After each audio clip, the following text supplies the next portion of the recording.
Hey everybody, it's Jason Blaha here, and today I want to chat with you guys a little bit about what most of my clients do. This isn't all of them, because coaching is always customized, but for most of my lifters, my non-novice lifters, we use the closed grip bench press to base build our pressing strength. This is what we use for base building. Now, does that mean we don't do any other pressing? Does it mean people don't need certain specializations? No. And when I say we use it for base building, it means we use it for a variety of different purposes. We use it for rep work, use it for speed work, some max work. And you guys see me in this one just doing like fives with it in a bit, but most of my guys do tens. Now, some of my guys do 3x5s, 5x5s. We ramp to 5 rep maxes, closed grip board work, depending upon what they need. Most of my guys do our speed benching with a closed grip.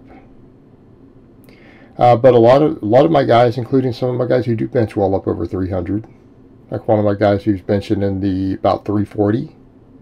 I need to test him again. He does sets of 10 with 250 on the closed grip bench, which people who are on my private Facebook, they've seen all this stuff. I don't make all this public, but people who are friends, people who are coaches, power lifters, things like that, who add to my friends list, they can see a lot of my clients.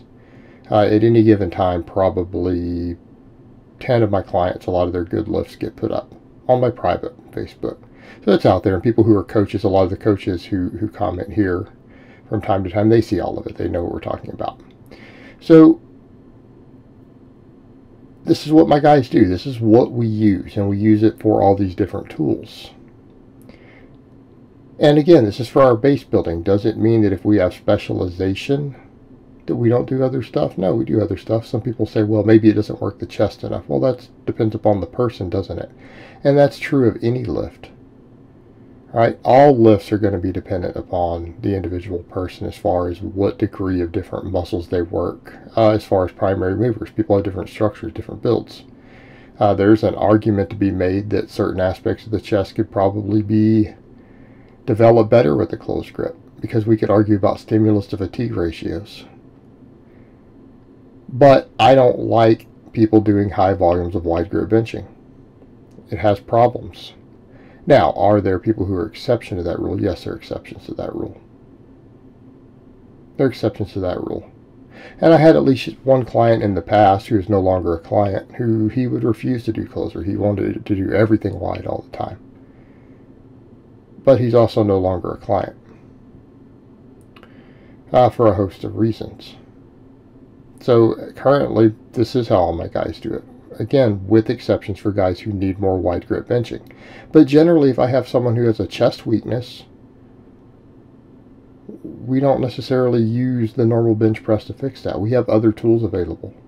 Right? If we have a real chest weakness on all of our pressing, and it's not being addressed appropriately by closer grip or medium grip benching, then what's going on? Well, we need something that hits their chest harder.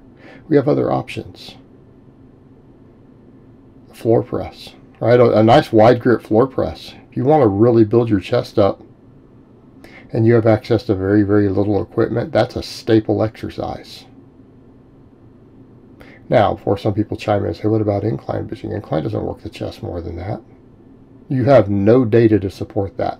There's no biomechanics data. There's no EMG data or anything else that would suggest that. Okay, we incline bench when we want more front delt and a little more upper chest. That's when you incline bench. Doesn't build the whole chest more effectively. But floor press, that works. We can floor press, especially with a nice wide grip. Again, we take the leg drive out. We take the ability to pop out of the bottom out, and you have to maintain tension on the chest, and then you're exploding from 90 degrees of joint angle. Okay, that works great. What about dips? Yeah, dips. Dips hit the entire chest better. So if someone has a chest weakness, dips, very, very effective tool.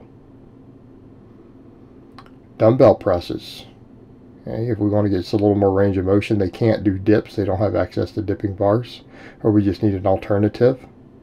Dumbbell presses. longer range of motion. How about buffalo bar benching? How about a cambered bar if they have access to that? We have other tools. We have other tools available for a chest weakness, if it's a weak link.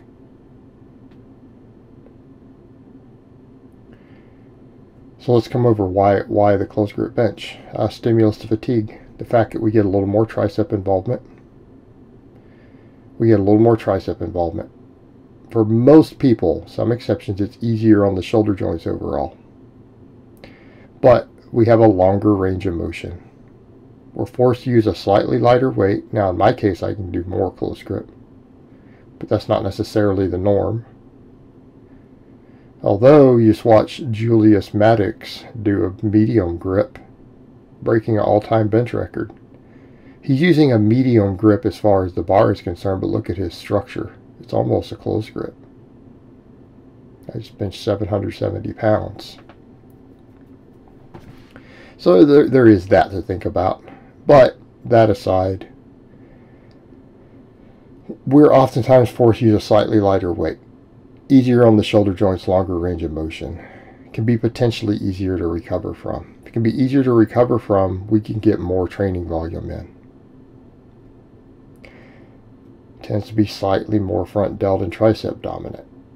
Now, it's not to say that the flat bench isn't, but the flat bench isn't in the sense that for a non-novice lifter, we're not really going to get the best tricep stimulation out of it. So the triceps oftentimes become a weak link in your bench press.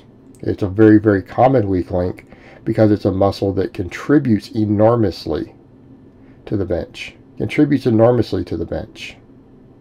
Particularly when you're trying to hit a competition bench and you're bringing it down lower on the chest and trying to keep it low.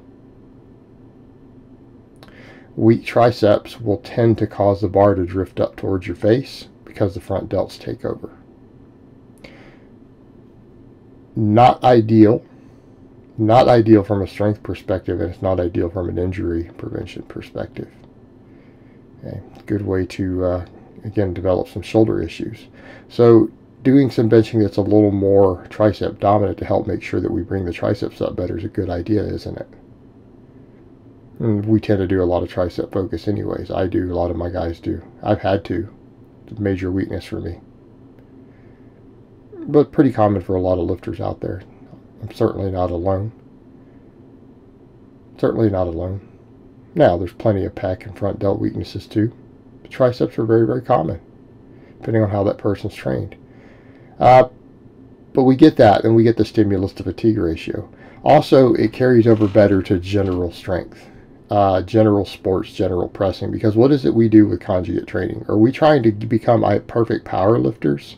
No, that was never fully the idea of the conjugate system, is to become an all-around powerful, strong athlete. And if you're a strong, powerful athlete, you'll be decent at powerlifting. Actually, you'll be really good at powerlifting if you're actually strong. Powerlifting is just a test of brute strength. That's all it is. In a weight class. It's literally all it is. Test of brute strength, low skill. Close grip pressing carries over to general pressing better. It carries over better to the overhead press. One of the best supplemental lifts for the overhead press.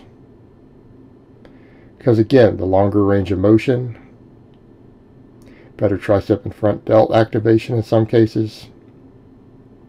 Usually, with some exceptions, most people, again barring some really big dudes, can oftentimes overhead press more with a narrower grip. Get better transference. Same thing when we talk about pushing someone out on a playing field. All right, when a football player pushes someone, they're using a wide grip, or is it usually pretty narrow? All right, most contact sports in general, when you push or punch or hit someone or anything else, it's usually going to be an angle closer to a close grip than it is a wide grip bench. So we just think in terms of general sports performance, close grip is a little more specific. Now, is that always a deal breaker? No. Because, I mean, strength is strength. Strength will carry over either way. Wide and close grip carry over to each other. But overall, when it comes to just overall balanced strength development, the range of motion involved, stimulus to fatigue, the closed grip bench is a better base building tool. It's a better base building tool, and so we use it heavily. Alright guys, but that's really all I have to say on that today. I hope it's been informative, and I will talk to you guys next time.